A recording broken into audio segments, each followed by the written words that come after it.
everyone. Welcome to our second episode in the series, Understanding People, brought to you by getAbstract. I'm Kirsten Müller-Daubermann, and I'm your host. In this series, we're examining interpersonal communication, why we misunderstand each other, and how to build bridges even when biology, context, or personal biases may be working against us. Every episode, we're talking with authors and experts in an effort to break down specific barriers that stand in the way of us understanding others so that we can communicate more effectively and improve our work and family and social relationships. Today, we're asking the question, how do people make decisions? Based on intuition or based on analytical reasoning? Does one predominate? Does one have more benefits than another? How we answer these questions impacts how we understand others, our workplaces, and even the future impact of technologies like artificial intelligence. So let's dive in. Today, our guest is Gerd Gigerenzer. He is director of the Harding Center for Risk Literacy at the University of Potsdam, Faculty of Health Sciences, Brandenburg. Besides being a respected academic and researcher, he's also given TED Talks and is the author of several award-winning popular books, including Calculated Risks, Gut Feelings, The Intelligence of the Unconscious, and Risk Savvy, How to Make Good Decisions. Welcome, Gerd, to the show. I'm glad to be here. So let's just go straight to the point. In your book, Gut Feelings, you describe intuition, what humans have relied on for centuries, as unconscious intelligence. But what is it really, that which we refer to as intuition, and why has it served human beings so well? So intuition is a form of intelligence, and it has three ingredients. One is it's based on years of experience with a topic. Second, you feel immediately what you should do. And third, you can't explain it. So intuition is based on experience, but it is characterized by an inability to put it into language, so the reasons. Most important is, intuition is not an arbitrary decision. It's not a sixth sense. It's nothing like a voice of God. And it's also nothing that only women have. We men also have intuitions. Yeah. And how did we get to the point where we are now in the postmodern world, where it seems as though intuition has such a bad rap, not only in business, but also in people's personal lives and social conversation? How did we get here where analytical reasoning is prized so much more than intuition? So the basic misunderstanding is that there's an opposition between intuition and reason. You always need both. And it's not an opposition. So for instance, Polya, the mathematician, explained that in order to find a proof, you need intuition. But in order to check the proof, you need logic and mathematics. It's not an opposition, you need both. So a doctor who sees a patient regularly, and today the doctor senses something is wrong with the patient, but the doctor can't explain what. That's the intuitive part. And then you move on and do some tests and find out what's behind your intuition. So there is no opposition. We have today an opposition, and it's an old-fashioned opposition. Today there are psychological theories with system 1, system 2. The one is the intuitive, the other is the reasonable.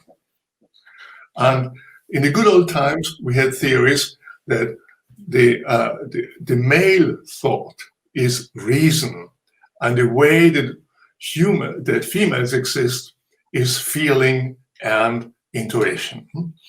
That's an old-fashioned way to think, and we're still in that. Interesting. And how is that combining now with the influence of technology? Because so many people are talking about algorithms, about data-driven decision-making, especially in the workplace. Where is human intuition going to play a role in the future with an increasingly data-driven business world? I feel we have the same kind of opposition here. So if you look how discovery, even digital technology, it's usually based on the intuition of some person who is thinking out of the box. And then you need to find whether technology really works. So Steve Jobs was saying that intuition is a powerful guide to his life, and more powerful than his intellect. And it had a big impact on his work. Just think about that. Or Einstein was saying that the intuitive mind is a sacred gift, and the rational mind is a faithful servant. And we now have created a society, he continued, that honors the servant and has forgotten about the gift. Yes. So this view today about that AI is something totally in opposition to the human intuition is the same kind of fallacy. In order to create breakthrough AI, you need intuition. Yeah. And we'll get more into the implications of artificial intelligence and the reason intuition conversation in a little bit. But I want to talk about some tricky implications of this because recently, culturally, around the globe, we've been having a conversation about implicit bias and how we view others and subconsciously make decisions or are prejudiced against others based on things going on in the background, what some people would call instincts or intuition that we don't recognize. Some say, well, we should be trying to address those subconscious biases, those implicit biases, that intuition, and reconstruct it so that we're actually making decisions about others based on data, based on analysis, based on reason. But in our conversations before, you tended to think that that's not really necessarily the right way to look about that. What do you say about implicit bias in that conversation? No, there's no question that people have prejudices. But to equate that with intuition is falling back in the old-fashioned way that intuition is something inferior. If you have a prejudice against a certain class of people, say a certain minority, that doesn't mean that you have experience with this minority. It's rather the opposite. The moment you have year-long experience, then you probably get rid of your prejudices. And that's what intuition is about. It is based on year-long experience with a certain group of people or with a certain kind of problem.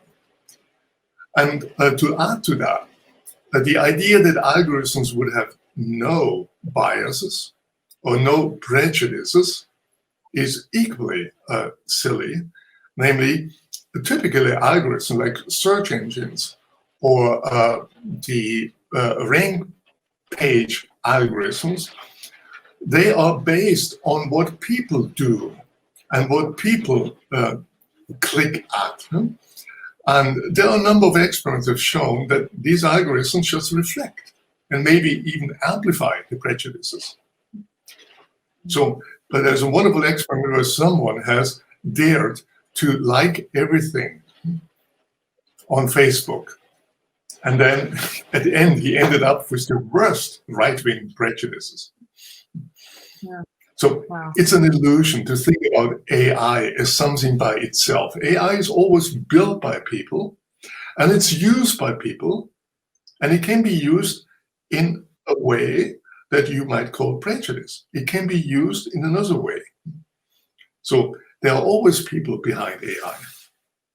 Mm-hmm. Yeah, absolutely. So you talk in your TED Talk and throughout your research about common heuristics that people have always used in order to make better decisions. Can you give us some examples of those? Because I think that there might be people listening to this who pride themselves on the fact that they don't just listen to gut feelings, that they're only driven by analytical reasoning, but there are common heuristics that we use every single day in order to make decisions, or else we just constantly be stuck in analysis to paralysis, right? So what are some of those common heuristics that we use?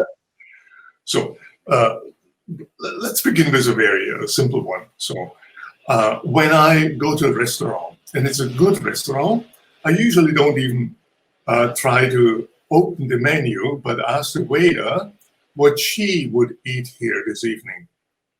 She knows better than I what's good in the kitchen, and I never went wrong. That astonishes many of my friends who want to work their way through the menu and read every word and think they know better at the end. It's often the opposite. Another example from science would be, so you want to invest money and you don't want to put everything in one basket. So you want to diversify. How do you do it?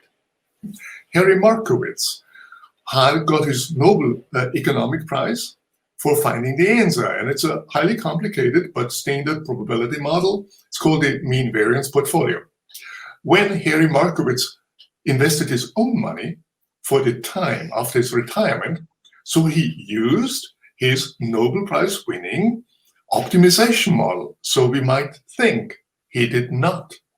He used a simple heuristic that we call 1 over n. N is the number of options or assets. If you have just 2, then 1 over n means divide equally, 50-50. If it's 3, a third, a third, a third. That's a heuristic.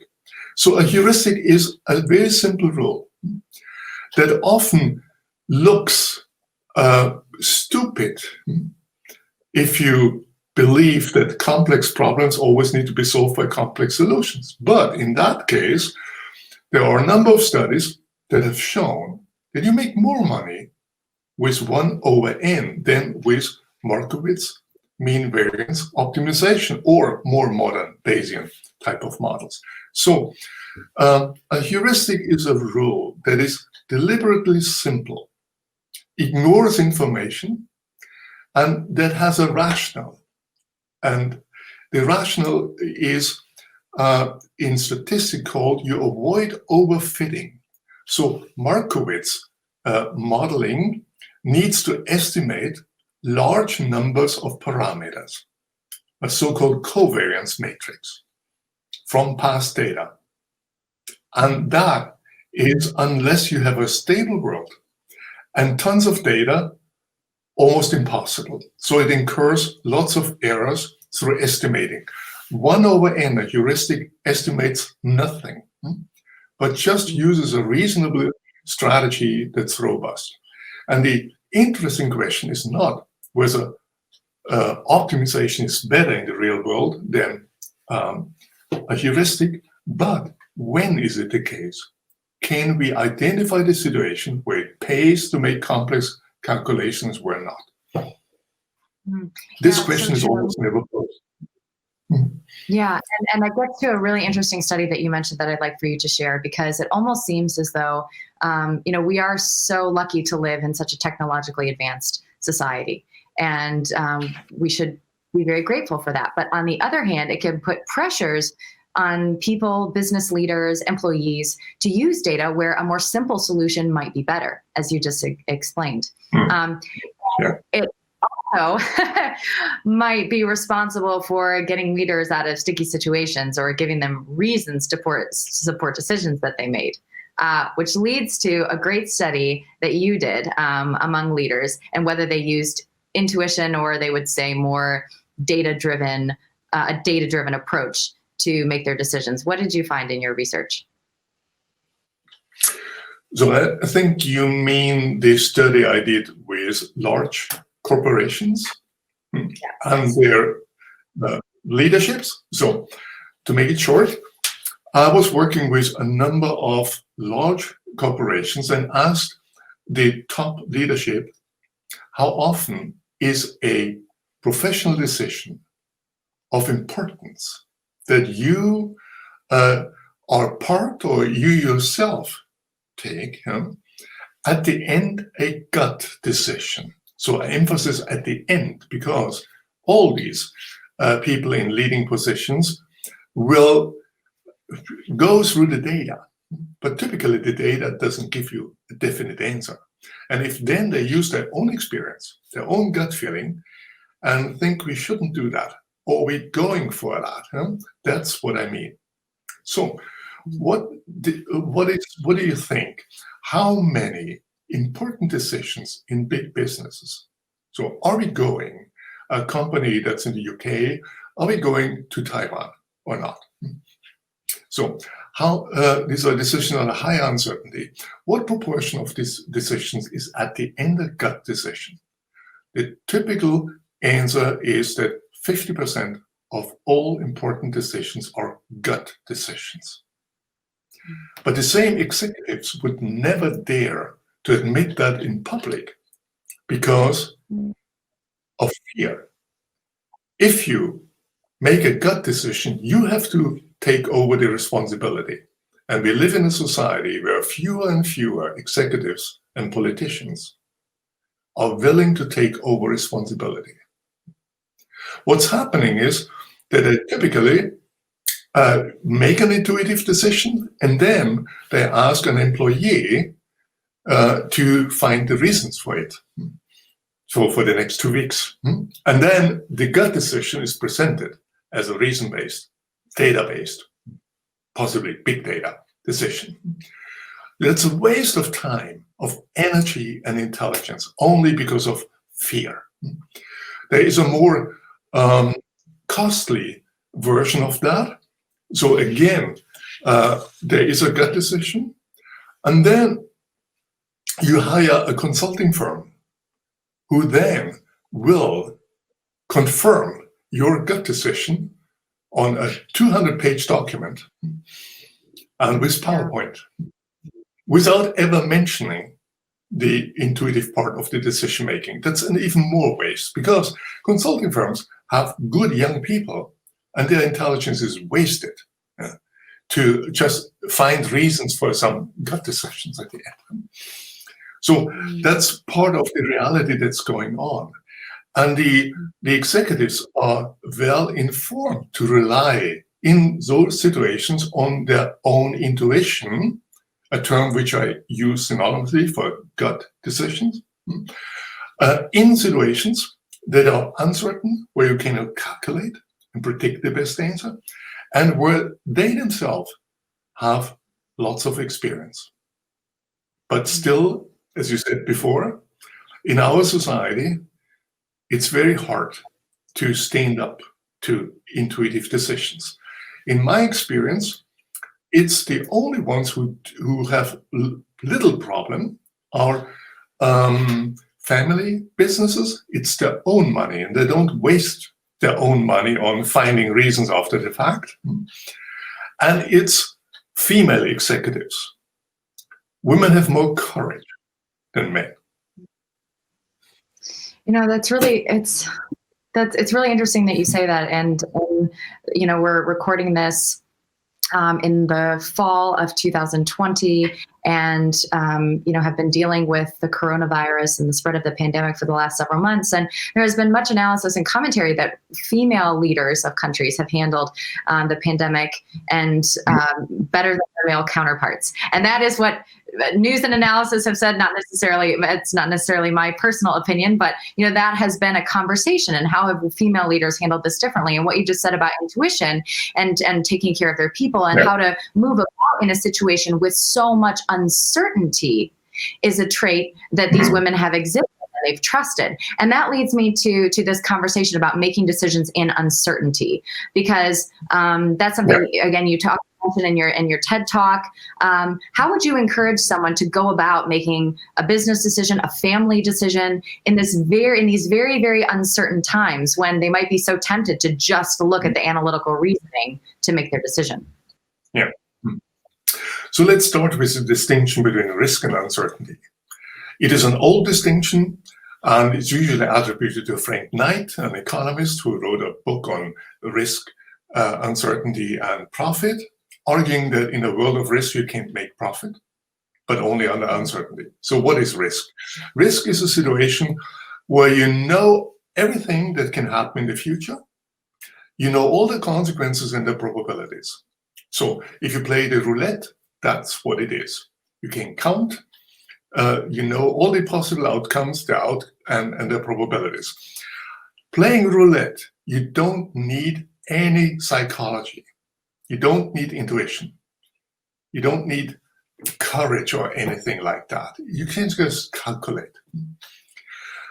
Uncertainty is a much larger world where you may not know all that can happen in the future. Who was thinking about the coronavirus? You may not know the consequences, which is still the case. We do not know how it will develop and what the costs will be, including the costs for the economic world. And of course, we don't know any probabilities. So the typical calculations done at corona times are standard models that make assumptions which we cannot verify. So uncertainty is quite different from risk. The problem is that we rarely make the distinctions, and also there are many situations in between. And for instance, quite a number of sciences try to reduce all problems to risk. So neoclassical economics is a good example, or also behavioral economics. We basically ignore a situation of uncertainty. You can easily detect this ignorance by, if someone always knows the right answer for an uncertain problem, that's the confusion. The confusion between risk and uncertainty has a wonderful name. It's the turkey illusion. So the turkey illusion is named, so let me explain it. Assume you are a turkey.